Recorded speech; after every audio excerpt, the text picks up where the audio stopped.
अमोघ यानी अचूक होने में जो विश्वास था उसको खंडित किया, उसका खंडन किया। और उन्होंने ये भी अस्वीकार कर दिया कि मैं कहाँ से आया हूँ, किधर से आया हूँ, कहाँ जाऊँगा, मेरा क्या उद्देश्य है। ये सारी कल्पनाओं को एकदम बेकार बताया। इस सिद्धांत का भी खंडन किया कि ईश्वर ने इस सृष्टि को बनाया है। और इसके अलावा उन्होंने क्या क्या चीज़ें स्वीकार किया था, उसमें सबसे पहले जो जोर दिया था उन्होंने कि मन ही सभी प्रवृत्तियों का मूल है, मन से ही सभी सुख और दुख जो है वो उत्पन्न होते हैं।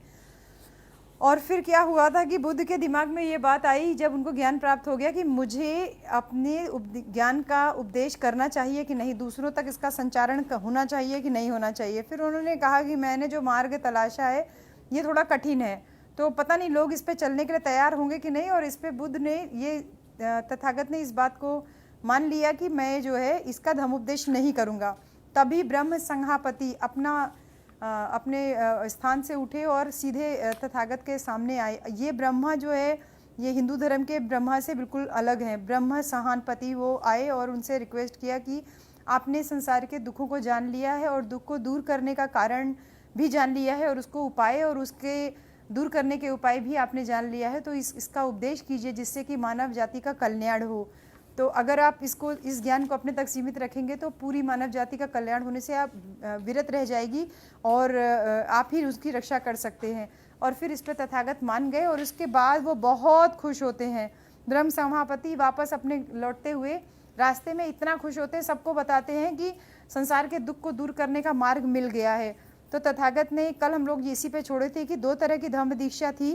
पहला जो भिक्षु संघ में दीक्षित हो जाता था यानी जो प्रवज्जित हो जाता था, और दूसरा जो उपासक के रूप में, जो गृहस्थ के रूप में दीक्षा ले लेते थे और बुद्ध के अनुयायी बन करके रहते थे। चार बातों को छोड़ करके भिक्षु और उपासक के जीवन मार्ग में कोई अंतर नहीं था। एक उपासक गृहस्थ बना रहता है, एक भिक्षु गृह त्यागी परिव्राजक बन जाता है। यानी एक उपासक जो है वो गृहस्थ रह करके भी भगवान बुद्ध की शिक्षाओं के पालन कर सकता है, और एक व्यक्ति है जो परिव्राजक बन करके यानी कि जो है गृहस्थी छोड़ करके वो संन्यास ले, मतलब उसको जो है अपनी चीवर ले लेता है और बुद्ध धम्म का अनुयायी हो जाता है। तो उपासक और भिक्षु दोनों के लिए अपने नियम में कुछ पालन करना बहुत आवश्यक है। भिक्षु के लिए वो संकल्प है और उनका उल्लंघन दंडनीय है, लेकिन उपासक के लिए केवल निर्देश है यानी शील है जिसको अपनी सामर्थ्य के अनुसार उसको पालन करना होता है। एक उपासक संपत्ति रख सकता है, यानी हम सब लोग साधारण लोग, हम लोग संपत्ति रख सकते हैं, लेकिन एक भिक्षु संपत्ति नहीं रख सकता। एक उपासक बनने के लिए कोई संस्कार की जरूरत नहीं है, लेकिन भिक्षु बनने के लिए उपसंपदा संस्कार की जरूरत होती है।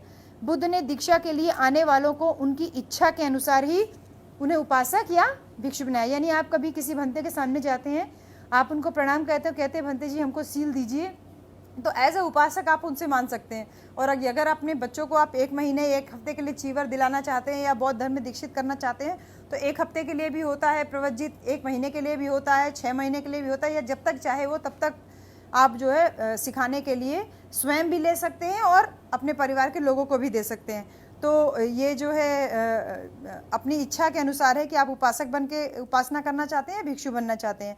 एक उपासक जब चाहे तब भिक्षु बन सकता है, आप जब चाहे तब चीवर ले सकते हैं और जब चाहे तब चीवर उतार भी सकते हैं।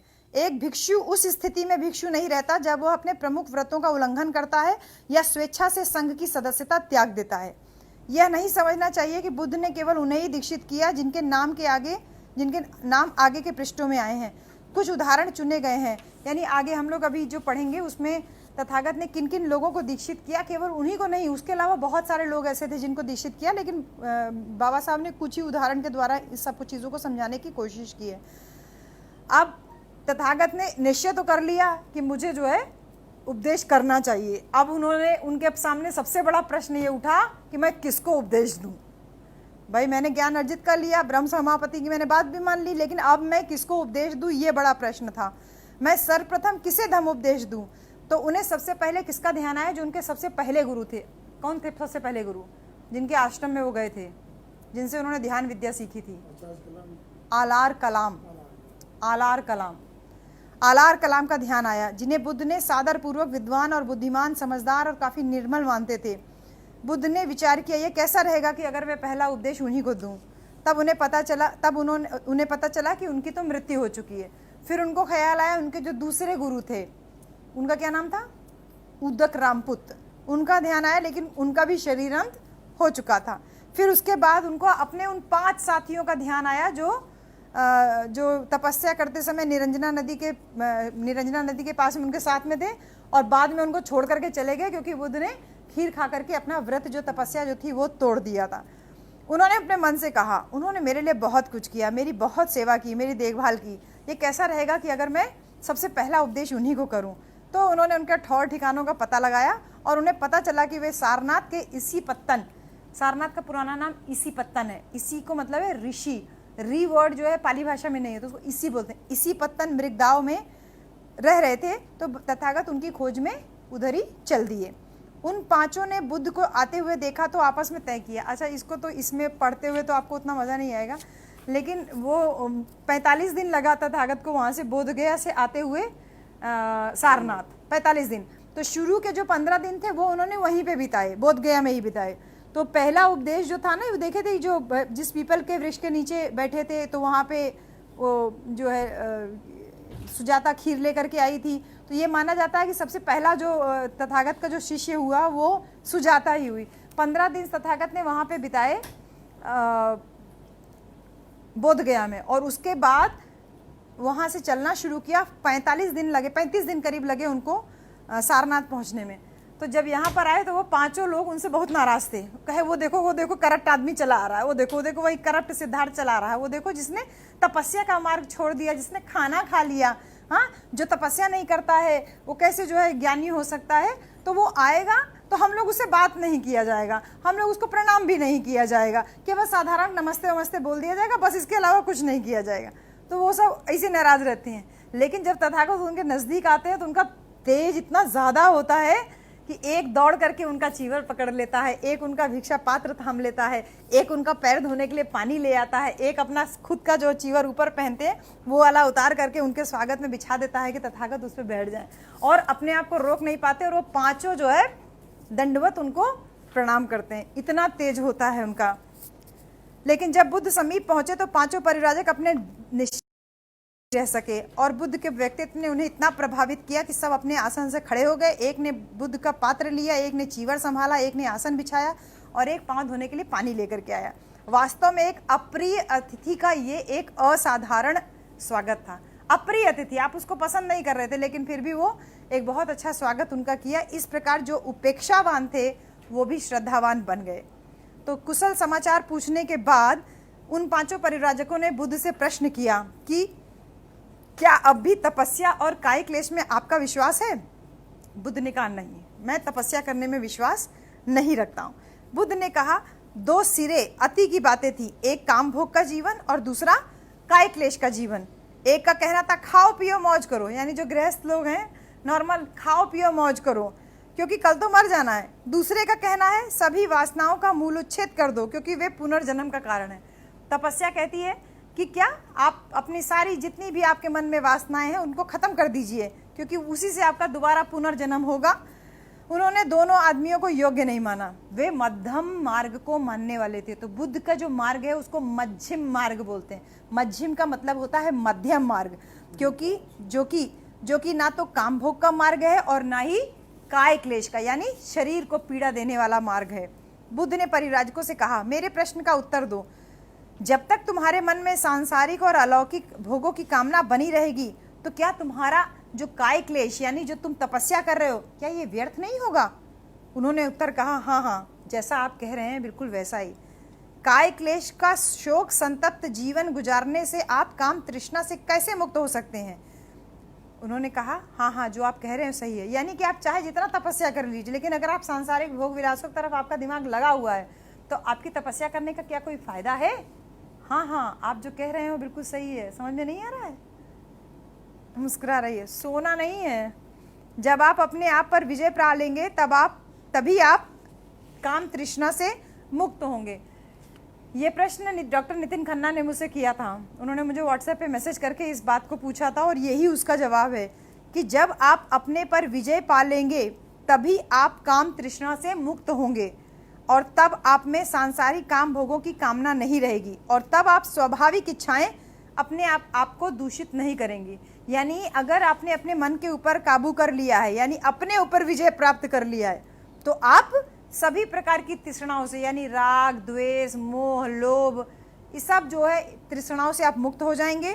और फिर आपके मन में सांसारिक भोगों की कामना नहीं रहेगी, और जो स्वाभाविक इच्छाएं हैं कि मेरे पास थोड़ा पैसा हो जाए, मेरे पास थोड़ा सा मकान हो जाए, मेरे पास थोड़ी सी जमीन हो जाए, सब जो सांसारिक चीजें हैं ये आपके दिमाग को दूषित नहीं करेंगी। आपको अपनी शारीरिक आवश्यकताओं के अनुसार ही खाना पीना ग्रहण करना चाहिए। सभी तरह की विषयासक्ति, यानी कि जो भी काम, क्रोध, लोभ, जो भी आपको गुस्सा आता है या आपको बहुत किसी से मोह होता है, प्रेम होता है, ये सब आपको कमजोर बनाती है। विषयों में आसक्त प्राणी वासनाओं का गुलाम होता है। सभी काम भोगों की इच्छा करना अपमानजनक और अभद्र है, लेकिन मैं तुम्हें कहता हूं कि शरीर की स्वाभाविक आवश्यकताओं की पूर्ति करने में कोई बुराई नहीं है। शरीर को स्वस्थ रखना एक कर्तव्य है, अन्यथा आपका मनोबल दृढ़ नहीं होगा और आप स्वच्छ नहीं रह सकेंगे और प्रज्ञा रूपी प्रदीप भी प्रज्वलित नहीं कर सकेंगे। जो हम लोग जय मंगल अट्ठगाथा करते हैं उसमें बोलते हैं ना, पैया पदीप जलितो जितवा मुनिंदो, हाँ, तम तेजसा भवतु तेजय मंगलानी। पैया प्रदीप जो बोलते हैं ना, पैया का मतलब होता है प्रज्ञा। आप प्रज्ञा के प्रदीप को भी ज्वलित नहीं रख सकते, यानी अगर आप खाए पिए नहीं है तो आप निस्तेज रहेंगे, बिल्कुल आप आलसी पड़े रहेंगे, इधर उधर डुलमुल होते रहेंगे। फिर जब आप खाएंगे नहीं तो आपका पढ़ने में भी मन नहीं लगेगा, ये देखिए, और ये आप ज़्यादा खा लेंगे तो भी आप ऐसे होंगे। तो दोनों अवस्थाएं हैं। हे परिव्राजकों, ये दो अंत यानी दो अतियों की बातें हैं जिनसे प्राणी को सदैव बचना चाहिए। एक, उन चीजों में संलग्न रहने की आदत से जिनका आकर्षण वासनाओं और मुख्य विषयासक्ति पर निर्भर करता है। यह संतुष्टि प्राप्त करने का निम्न कोटि का और विधर्मी मार्ग है, अयोग्य है, हानिकारक है तथा दूसरे की आदत के अनुसार इसका अभ्यास, तपस्या और काय क्लेश जो दुखदायी है, अयोग्य है और हानिकारक है। इन दोनों अतियों की बातों से अलग एक मध्यम मार्ग है, तो यह समझ लो, जिसका मैं उपदेश देता हूँ। यानी कि आप या तो बहुत ज्यादा सांसारिक चीजों में लगे हुए हैं, या फिर आप अपने आप को तपस्या करा के एकदम शरीर को पीड़ा दे रहे हैं, कुछ खा पी नहीं रहे, एकदम सब कुछ छोड़ रखा है आपने। तो दोनों एकदम अति की बात है, यानी दो छोर की बात है। मैं इनमें विश्वास नहीं रखता, मेरा मार्ग मध्यम है। और बुद्ध ने मध्यम मार्ग का क्या उत्तर दें, तो उन्होंने प्रश्न किया, जब आप हमें छोड़कर चले गए थे तो आप क्या करते थे? उन पांचों ने पूछा। तब बुद्ध ने उनको बताया कि किस प्रकार वह गया, यानी उर्वेला पहुंचे और पीपल के पेड़ के नीचे ध्यान लगा के बैठे, और 7 सप्ताह की समाधि के बाद किस तरीके से उनको बोधि प्राप्त हुई और वह एक नए मार्ग का आविष्कार कर पाए। यह सुनकर के परिव्राजक को बहुत क्यूरियोसिटी हुई उस नए मार्ग को जानने के लिए, और उन्होंने प्रार्थना किया कि हमको विस्तार से इसके बारे में बताया जाए। बुद्ध ने बात आरंभ करते हुए कहा, उनका मार्ग जो सधम्म है और उसे आत्मा और परमात्मा से कुछ लेना देना नहीं है।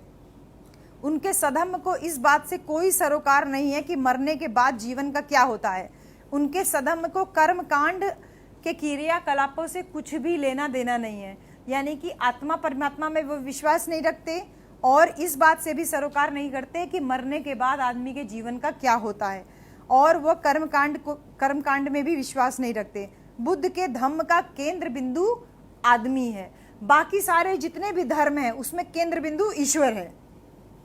हर एक व्यक्ति, हर एक धर्म जो है आपको भगवान की यानी ईश्वर की, या जो भी जिस धर्म का है उस धर्म में ईश्वर की उपासना करने के ऊपर ज्यादा जोर देता है। लेकिन बुद्ध के धर्म में आदमी केंद्र बिंदु है।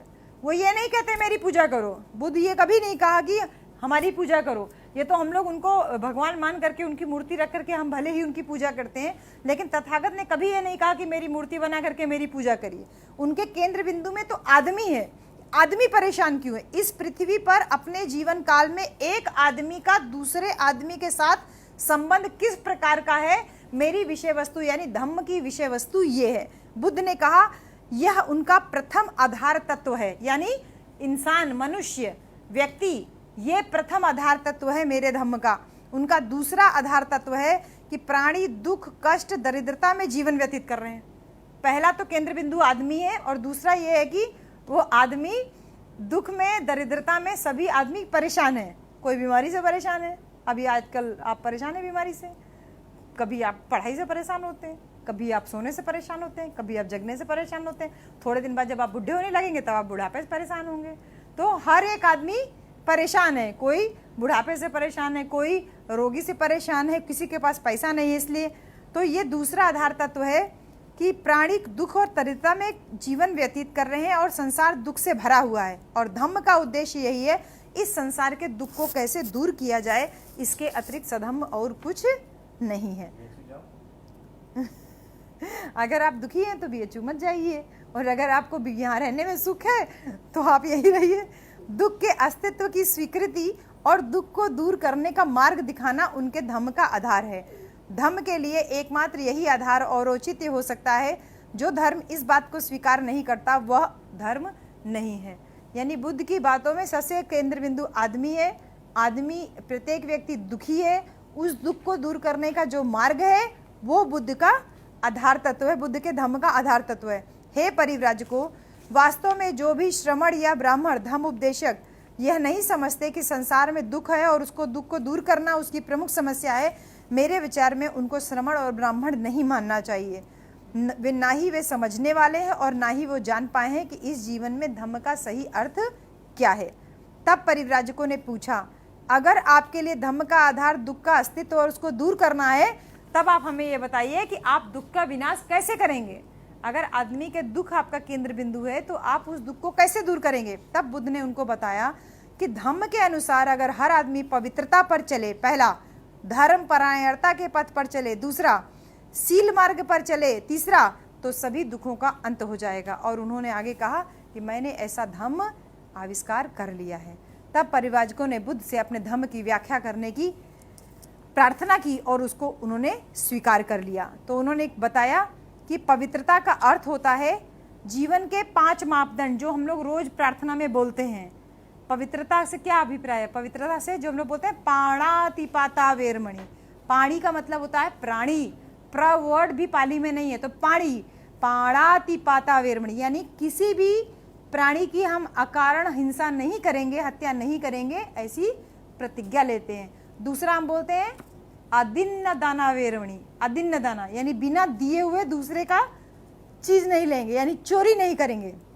तीसरा कामेशु मिच्छाचारा वेरमणि, यानी कि व्यभिचार नहीं करेंगे, ऐसी शिक्षा लेते हैं। चौथा बोलते हैं मूसावादा, व्यर्थ की बात नहीं करेंगे, चुगली नहीं करेंगे, यानी झूठ नहीं बोलेंगे। और पांचवा जो है सुरा मेरई मज्ज पमादठाना वेरमणि, ये बोलते हैं कि नशीली वस्तुओं का सेवन नहीं करेंगे। तो ये पवित्रता के 5 पथ हैं जिस पे व्यक्ति को चलना उन्होंने मापदंड बताया। मेरा कहना है कि हर आदमी इन 5 सीलों को स्वीकार करके करना परम आवश्यक है, क्योंकि हर आदमी के जीवन का कोई ना कोई मापदंड अवश्य होना चाहिए जिससे वह अपने कर्म को यानी अच्छाइयों और बुराइयों को माप सके और सिद्धांत मेरी शिक्षाओं के अनुसार जीवन की अच्छाई बुराई के मापदंड है। संसार में हर जगह गिरे हुए लोग होते हैं, लेकिन गिरे हुए लोग 2 तरह के होते हैं। एक पतित तो वो होते हैं, यानी गिरे हुए लोग वो होते हैं जिनके जीवन का कोई मापदंड होता है, और दूसरे वो पतित होते हैं जिनके जीवन का कोई मापदंड नहीं होता है। जिस पतित के जीवन का कोई मापदंड नहीं होता वह ये जानता ही नहीं कि वह पतित है, परिणाम स्वरूप वो हमेशा गिरा हुआ ही रहता है, पतित ही रहता है। दूसरी ओर जिस पतित के जीवन का कोई मापदंड होता है वह अपनी पतितावस्था यानी नीचे जो गिरा हुआ है वहां से ऊपर उठने का प्रयास करता है। ऐसा क्यों? इसका उत्तर है कि वह जानता है कि वह पतित है, वह गिरा हुआ है।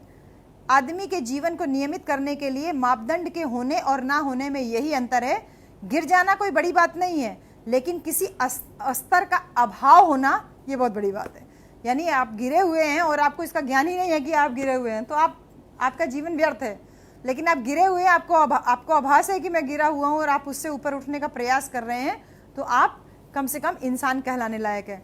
तो हे परिव्राजकों, तुम पूछ सकते हो कि इन 5 सीलों को क्यों स्वीकार किया जाना अच्छा है, तो मैं तुमको इसका उत्तर तुम्हें स्वयं मिल जाएगा कि तुम अपने आप से पूछो कि क्या यह सील वस्तु व्यक्ति के लिए कल्याणकारी है, और इसके साथ तुम यह भी पूछो कि क्या ये शील सामाजिक कल्याण को प्रोत्साहित करते हैं, और अगर ये तुम्हें सकारात्मक मतलब कि ये जो 5 सील का पालन करने से क्या समाज को कुछ बेनिफिट है?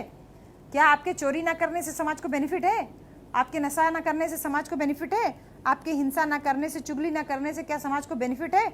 अगर आपको सकारात्मक उत्तर मिलता है तो इसका मतलब है कि यही मापदंड है जीवन को सही। मेरी पवित्रता के पथ के ये 5 शील जीवन के सच्चे मापदंड के रूप में मानने के योग्य हैं। तो आज हमने पंचशील पढ़ा। अब आज आप लोग थोड़ा जल्दी परेशान हो रहे हैं लग रहा है देखने में। तो बुद्ध का जो सबसे जो स्ट्रांग चीज़ है वो है जिसको अष्टांगिक मार्ग बोलते हैं। अष्टांगिक मार्ग, यही डॉक्टर साहब हमसे पूछ रहे थे कि क्या पथ है बुद्ध का, वो बताइए। अष्टांगिक मार्ग है और वो अष्टांगिक मार्ग जो है हम लोग कल पढ़ेंगे। और अष्टांगिक मार्ग का मतलब ये होता है कि भगवान बुद्ध ने कहा कि दुख को दूर करने के जो उपाय हैं, पहला बताया दुख है, दुख है, गरीबी दुख है, बुढ़ापा दुख है, हाँ, बीमारी दुख है, हाँ, किसी भी तरीके का अभाव होना आपके अंदर दुख पैदा करता है, दुख है, दुख का कारण है, कारण का निवारण है और निवारण के उपाय हैं। उपाय जो है वो उपाय बताए हैं अष्टांगिक मार्ग। और अष्टांगिक आप समझते हैं, अष्ट का मतलब क्या होता है? आठ मार्ग बताए हैं। ये 8 मार्ग का पालन अगर व्यक्ति अपने जीवन में करे तो वह अपने जीवन में कभी भी असफल नहीं हो सकता।